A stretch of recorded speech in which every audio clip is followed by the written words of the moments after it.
Hello बच्चों, आज हम इस वीडियो में सिंपल पेंडुलम पढ़ने वाले हैं और सिंपल पेंडुलम के लिए आवर्तकाल का सूत्र का भी निगमन करने वाले हैं। यानी कि इसके आवर्तकाल का जो सूत्र होता है उसको भी हम यहाँ पे निकालने वाले हैं। साथ ही साथ हम ये देखने वाले हैं कि जो हमारा सिंपल पेंडुलम है वह किस प्रकार से सरल आवर्त गति को करता है। तो इस फिगर में आपको दिखाई दे रहा होगा, यहाँ पे एक पेंडुलम बनाया गया है और ये यहाँ से यहाँ तक का जो दूरी है ये हमारा धागा है। यानी यहाँ से यहाँ तक की जो है लंबाई है वह इसके धागे की लंबाई है। यदि हम धागे की लंबाई को यल से डिनोट करें तो यहाँ से यहाँ तक की जो हमारा लेंथ होगा, लेंथ आप एस्टिमेट कर सकते हैं, धागे की लंबाई ये यल हो गया। अब क्या किया गया है, इस जो बब है इसको यहाँ से यहाँ तक का विस्थापन कराया गया है। अगर कोण में देखेंगे तो कोण का जो विस्थापन है यहाँ पे थीटा है, ठीक है। अब इस बब को यहाँ से यहाँ तक का ऐसे उठा के यहाँ से यहाँ तक का लाया गया है और यहाँ से यहाँ तक का जो विस्थापन है अगर हम इसको y से डिनोट करें तो ये हमारा y हो जाएगा। और ये इसका जहाँ से इसको पेंडुलम से लटकाया गया है इस पॉइंट को O कंसीडर करते हैं और ये जो इसका मूल बिंदु है यानी जिस स्थिति में पहले लटकाने पर होगा इसको अगर हम P कंसीडर करते हैं, यानी इस पॉइंट को P से डिनोट करते हैं और इस वाले पॉइंट को हम Q से डिनोट करते हैं। तो ये जो हमको यहाँ से O से लेकर P तक ये हमारा जो डोरी है उसकी लंबाई L है और विस्थापन यहाँ से यहाँ तक को हम इसको यहाँ से यहाँ तक लाए हैं तो विस्थापन हमारा कितना होगा y। अब देखेंगे जब यहाँ पे लागने के बाद इसको छोड़ेंगे तो फिर से ये अपने मूल बिंदु यानी जो प्रारंभिक स्थिति है वहां पे जाएगा, फिर इससे थोड़ा सा आगे, फिर इस तरह से ये एक बिंदु के इधर उधर गति करना शुरू कर देगा। यानी अपने जो प्रारंभिक बिंदु या इसको कह सकते हैं मूल बिंदु के इधर उधर ये गति करना शुरू कर देगा। तो जो एक ही बिंदु के इधर उधर जो गति होता है वही तो सरल आवर्त गति होता है। तो जो पेंडुलम है वह सरल आवर्त गति करना शुरू कर देगा। अब कौन सा बल होगा जो इसको सरल आवर्त गति कराएगा वो सारा चीज हम देखने वाले हैं। तो सबसे पहले जब हम इसको यहाँ से यहाँ तक विस्थापित किए हैं तो इस वाले कंडीशन में यानी पॉइंट Q पर अगर बात करें तो इस पे जो पृथ्वी अपनी तरफ जो बल लगाएगी वह होगा mg और m क्या है, इस बब का द्रव्यमान। ये जो m है ये जो गोला है यानी गोलक कह सकते हैं, इस गोलक का द्रव्यमान कितना है m। और जो हमारा स्ट्रीम है यानी कि जो हमारा रस्सी है या डोरी है इसकी जो लंबाई जो द्रव्यमान है उसको यहाँ पे निगलेक्ट किया गया है यानी 0 के बराबर माना गया है, क्योंकि जो रस्सी है उसका द्रव्यमान को इसमें कंसीडर नहीं करना है। तो m जो टोटल द्रव्यमान है वो केवल गोलक का द्रव्यमान ही यहाँ पे लेना है। अब देखें क्या होगा, ये m द्रव्यमान का गोलक जब इस वाले कंडीशन पे आएगा यानी यहाँ से यहाँ तक विस्थापित होने पे यानी पॉइंट Q पर आएगा तब जो पृथ्वी अपनी तरफ इसको खींचेगी वह होगा mg। तो mg कहाँ पे लगता है, हमेशा पृथ्वी के केंद्र की ओर, यानी जो गुरुत्वाकर्षण बल है वो हमेशा पृथ्वी के केंद्र की ओर लगेगा।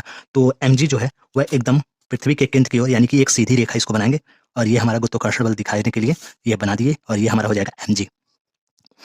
अब क्या करेंगे, mg को ये वाली जो लाइन है यानी कि जो फोर्स का डायरेक्शन है mg, इसको क्या करेंगे डॉटेड लाइन से आगे बढ़ा देते हैं।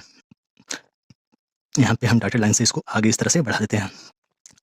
अब देखेंगे जो इसकी प्रारंभिक स्थिति था उसमें जो डोरी की लंबाई थी यानी ये वाली जो स्थिति थी, तो इसकी इस लंबाई के यानी इस वाली दूरी के या कह सकते हैं ओपी के ये पैरेलल होगा, ठीक है। ये वाली लाइन ओपी के क्या होगा, समांतर होगा, जिसके कारण ये वाली जो लाइन है वह एक तिर्यक रेखा की तरह काम करेगा। तो जितना कोण ये होगा उतना ही कोण यहाँ पे भी होगा। ये कंसेप्ट आप क्लास 9th के मैथ में बहुत अच्छी तरीके से पढ़ चुके होंगे। तो इसको बोलते हैं एकांतर कोण से ये दोनों आपस में क्या होंगे, बराबर होंगे। अब क्या करेंगे, इस वाली लाइन को यानी O से लेकर Q तक इस वाली लाइन को इसके डॉटेड लाइन से आगे बढ़ाएंगे यहाँ से। अब क्या कर रहे हैं, इसको डॉटेड लाइन से हम आगे बढ़ा रहे हैं। अब क्या होगा, जितना कोण ये होगा उतना ही कोण यहाँ पे भी होगा, इसको बोलते हैं शीर्षाभिमुख कोण, ठीक है। जब दो लाइन एक दूसरे को कट करती हैं तो आमने सामने के कोण बराबर होते हैं, तो शीर्षाभिमुख कोण से ये भी हमारा कितना हो जाएगा, थीटा। अब देखेंगे इस वाले कंडीशन में इस जो डोरी है उसमें तनाव कुछ होगा, मान लेते हैं तनाव T है, यानी डोरी में जो टेंशन है वो हमारा T है। तो तनाव T ऊपर है तो इस तनाव को कैंसिल करने के लिए, ठीक है, नीचे की तरफ इस तनाव को बैलेंस करने के लिए नीचे की तरफ एक बल लगेगा और वह बल क्या होगा, इस mg का इस तरफ यानी इधर का वियोजन, यानी mg जो पृथ्वी के केंद्र की ओर लग रहा है उसको अब वियोजित करेंगे। तो अगर थीटा की ओर वियोजित करते हैं तो लिखते हैं mg cos थीटा, यानी ये वियोजन का कोण है, ठीक है। mg का इस यानी कोण की ओर अगर इसको वियोजित करते हैं तो लिखते हैं cos थीटा, अगर इसको इधर वियोजित करेंगे तो लिखेंगे sin थीटा। तो इसको क्या किया गया है, mg को इसके दो घटकों में तोड़ा गया है। तो आप पढ़े होंगे बलों को घटकों में तोड़ना किस तरह से तोड़ा जा सकता है। तो अगर इसका इधर घटक तोड़ा गया है तो ये हो गया mg cos थीटा। अब इसका mg का अब इधर घटक तोड़ेंगे, अब mg का इस लाइन के अलॉन्ग घटक तोड़ेंगे तो लिखेंगे mg sin थीटा। अब ये mg अब नहीं रह गया, अब ये अपने दो पार्ट में डिवाइड हो गया, एक mg cos थीटा और एक mg sin थीटा। अब इन दोनों का परिणामी बल निकालेंगे तो ये mg आएगा, ठीक है। तो परिणामी बल निकालना आप पढ़ चुके हैं तो उससे आप ट्राई कर सकते हैं। तो एक सिंपल सा समझिए, अगर थीटा की ओर तोड़ेंगे, कोण की ओर तोड़ेंगे तो cos थीटा लिखेंगे और कोण से दूर तोड़ेंगे तो sin थीटा लिखेंगे, बस इतना याद रखना है। अब ये mg आपका खत्म हो गया क्योंकि अब ये mg दो पार्ट में डिवाइड हो गया, ठीक है। अब देखें कौन सा बल किसको कैंसिल करने वाला है, तो ऊपर की तरफ जो तनाव T है वो बैलेंस करेगा mg को, ठीक है, यानी mg cos थीटा को, इधर वाले को, ठीक है। इस लाइन के अलॉन्ग जितने भी फोर्सेज हैं, जो हमारा ये बब है ना तो नीचे जाएगा ना तो ऊपर जाएगा, इसका मतलब ऊपर वाला फोर्स और नीचे वाला फोर्स क्या है, इक्वल है। तो T इक्वल टू mg, दोनों एक दूसरे को बैलेंस किए हुए हैं। अब देखेंगे ये जो बब है वह अब छोड़ने के बाद इस डायरेक्शन में अपने मूल बिंदु की ओर जाएगा, क्योंकि पीछे की तरफ इसका कोई बल नहीं है जो इसको रोके। इस लाइन के अलावा अगर बात करें तो पीछे की तरफ कोई बल नहीं है जो इस बब को रोके, लेकिन आगे की तरफ जो बल है वह mg sin थीटा है, और यही mg sin थीटा इस बब को इसके मूल बिंदु पर लाने का प्रयास करेगा। तो इसीलिए इसको बोलते हैं, ये जो बल होगा mg sin थीटा वह एक प्रत्यानयन बल का काम करेगा। तो यानी कि इस बब पे जो लगने वाला बल है वह प्रत्यानयन, इस बब पे जो लगने वाला प्रत्यानयन बल है वह हमारा mg sin थीटा है, ठीक है, जो इसको इसके मूल बिंदु पर लाने चाह रहा है। तो अगर हम प्रत्यानयन बल लिखना चाहें तो लिख सकते हैं प्रत्यानयन बल। यहाँ पे अब इसका डेरिवेशन देखते हैं। तो प्रत्यानयन बल,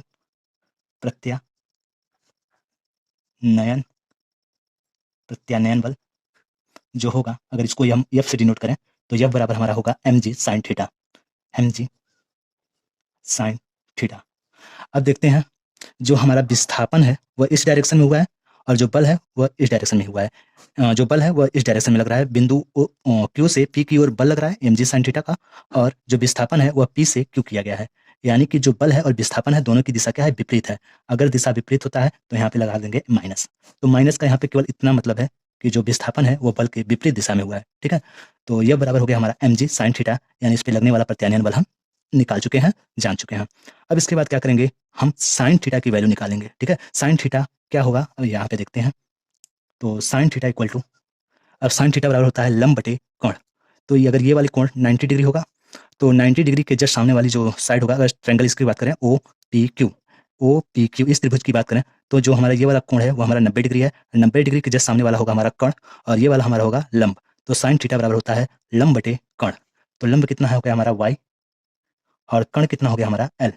तो यहाँ से हम साइन थीटा की वैल्यू निकाल लिए इस ट्रायंगल से OPQ से, और ये वाला कोण 90 डिग्री जस्ट सामने वाला हमारा हो गया कण और ये हमारा हो गया लंब। वहाँ से साइन थीटा बराबर लंब बटे कण से बहुत सिंपल सा है, निकाल चुके हैं।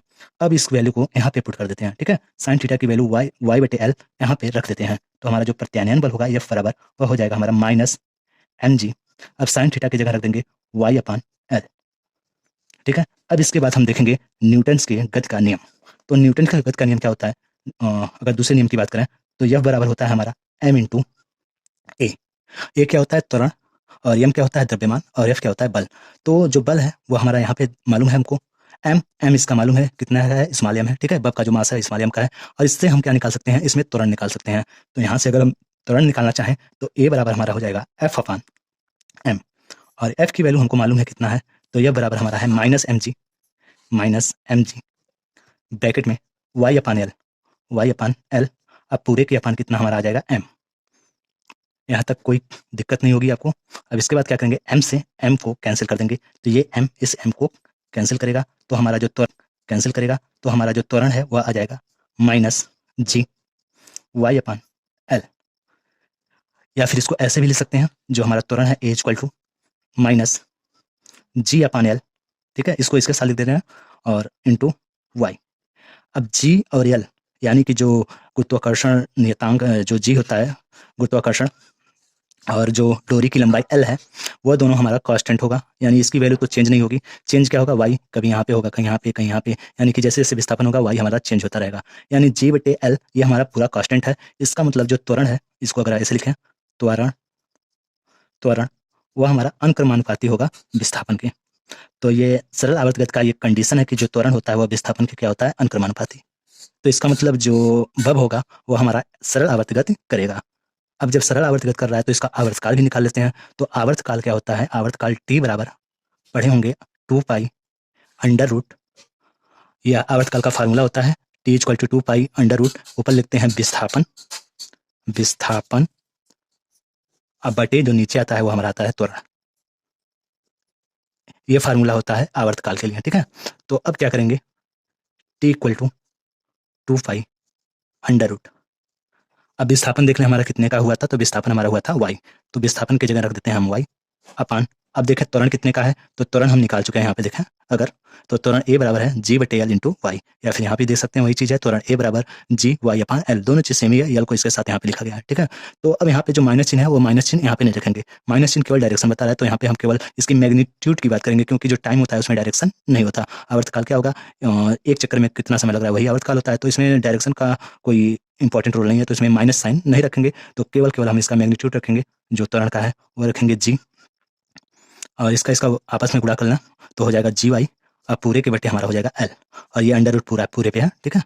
और यहाँ पे टी की वैल्यू अगर निकालें तो आ जाएगा 2 पाई, ये वाई इस वाई को कैंसिल करेगा और ये चला जाएगा ऊपर, तो हो जाएगा हमारा एल अपान जी। तो ये हमारे आवर्तकाल का फार्मूला निकल के आ गया जो सिंपल पेंडुलम के लिए है। तो टी इक्वल टू होता है 2 पाई अंडर रूट एल अपान जी। और यहाँ से हम ये कह सकते हैं जो आवर्तकाल है सिंपल पेंडुलम का, वह इसके मास पे डिपेंड नहीं करता। देखिए इसके आवर्तकाल के सूत्र में कहीं भी मास नहीं आया, किस पे डिपेंड करेगा, तो डिपेंड करेगा इस धागे की यानी डोरी की लंबाई पर। जो आवर्तकाल है वो डोरी की लंबाई पर निर्भर करेगा और साथ साथ जी पे निर्भर करेगा, ठीक है। जी यानी कि गुरुत्वीय त्वरण पे निर्भर करेगा। अगर पृथ्वी के अंदर ले जाकर अगर आवर्तकाल निकालेंगे तो कुछ और आएगा, कहीं और ले जाकर करेंगे कुछ और आएगा, ठीक है। जैसे जैसे ये जी की वैल्यू चेंज होगा तो आवर्तकाल भी कुछ थोड़ा परिवर्तन होगा। उसी तरह से अगर डोरी की लंबाई में कुछ परिवर्तन करते हैं तो इसके आवर्तकाल में भी परिवर्तन होगा। तो पूरा मिला जुला के कहना ये है कि जो आवर्तकाल है वह केवल केवल डोरी की लंबाई और गुरुत्वीय त्वरण पर निर्भर करता है, और ना कि इसके जो मास होता है बब का, या कह सकते हैं सिंपल पेंडुलम का जो मास होता है उस पर डिपेंड नहीं करता।